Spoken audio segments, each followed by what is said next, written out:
Welcome sa Dries TV. Kung interesado ka sa ganitong news, huwag kalimutang isubscribe ang ating YouTube channel. Maraming salamat! Welcome back again sa ating YouTube channel mga kakimpaw, and sa update natin ito ang pag-uusapan natin ay tungkol sa mga importanteng kaganapan kina Kim and syempre kay Paula Avellino. So ang pag-uusapan natin sa update na to ay may kaugnayan po sa pagbitaw at pagsuko po or pagsuko kay Paolo Avellino. So bakit nga kaya mga kakimpaw? Nako, dapat malaman nyo po ang tungkol dito. Pero bago natin pag-usapan ang lahat ng yan, maraming salamat po sa inyong patuloy na pag-support at pagsubaybay sa mga daily update natin. Kaya naman bilang pasasalamat, narito po ang isang napili kong komento patungkol ito sa naging previous update. Mula ito kay Ginang Norma Dayag. Sabi niya dito, "Good day, Dries TV, accept all these trials and challenges that comes into your life. This just a test on your part to test on your credibility to face and to shoulder these trials. So God is very good to you, KP, because God knows that you can withstand and cope with this trial that came to your life. And every tear, a victory. So this is it, the blessings that comes to you, Kimi. Because all the bashers, accusations are not true. They just want to put you down.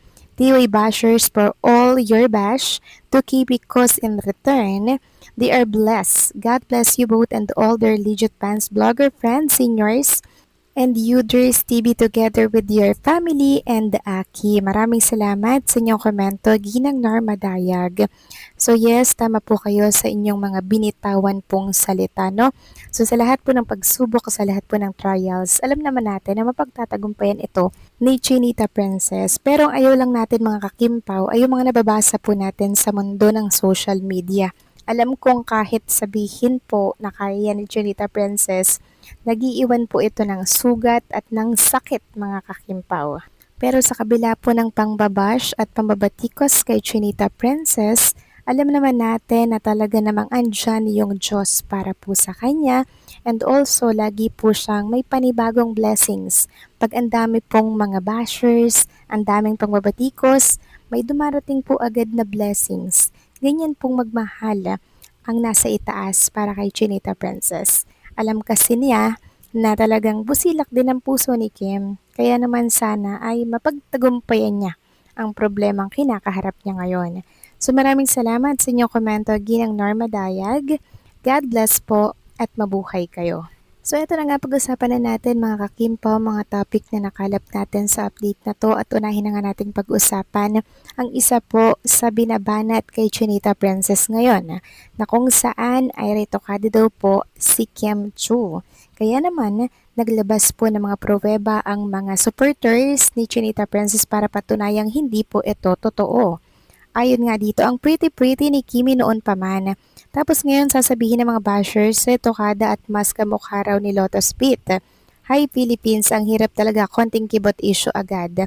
Lahat ng galaw ng dalawa ginawa ng content, Diyos ko. Kulang na lang pag sabungin si Kimi at Raiza.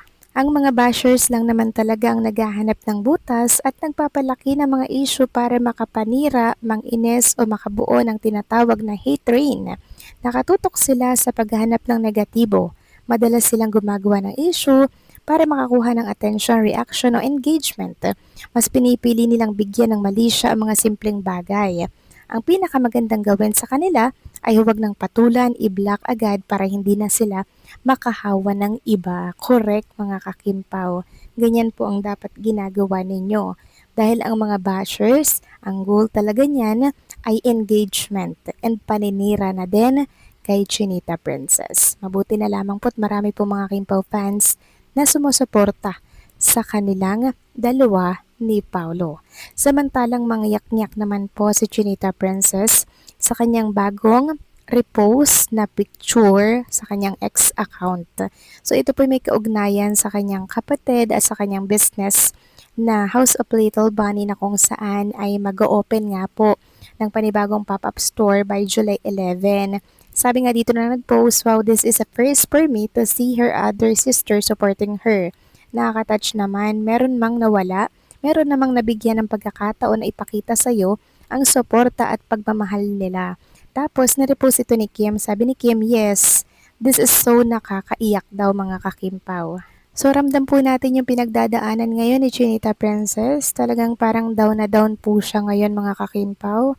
Kaya hopefully makapagpahinga po siya at wag na muna siyang mag-eat showtime. Since it's showtime po ang nagiging dahilan ng mga pambabatikos po sa kanya. Samantalang next topic naman, pag-usapan naman natin ang tungkol dito sa pagbitaw at pagsuko po kay Paolo Avellino ng ilang fans ng Kim Pao. Bakit nga kaya mga kakimpaw isinuko si Paolo? Ito po ay may kaugnayan sa botohan po for SDA mga kakimpaw. Sabi nga dito ng isang account sa X, Paolo, patawarin mo ako kasi now yung vote ko mas dadamihan ko na kay Kimi. Bali pang second ka na lang dahil priority ko si Kimi. Parang gusto kong ipakita sa bashers niya na she can break a record sa SDA na 2 times siya mananalo. Pero pakibit-bit si Paolo kapag nanalo ka. Then may nag-reply po na at sa ngayon kailangan na kailangan niya kayo manood kayo ng showtime, kaawa siyang tingnan. Kahit nakatawa siya at kahit maganda damit niya, pero ang nakikita ko si Kim na walang wala. Mabuti nandyan kayo para sa kanya, sa inyo lang siya nakakapit maliban sa Diyos.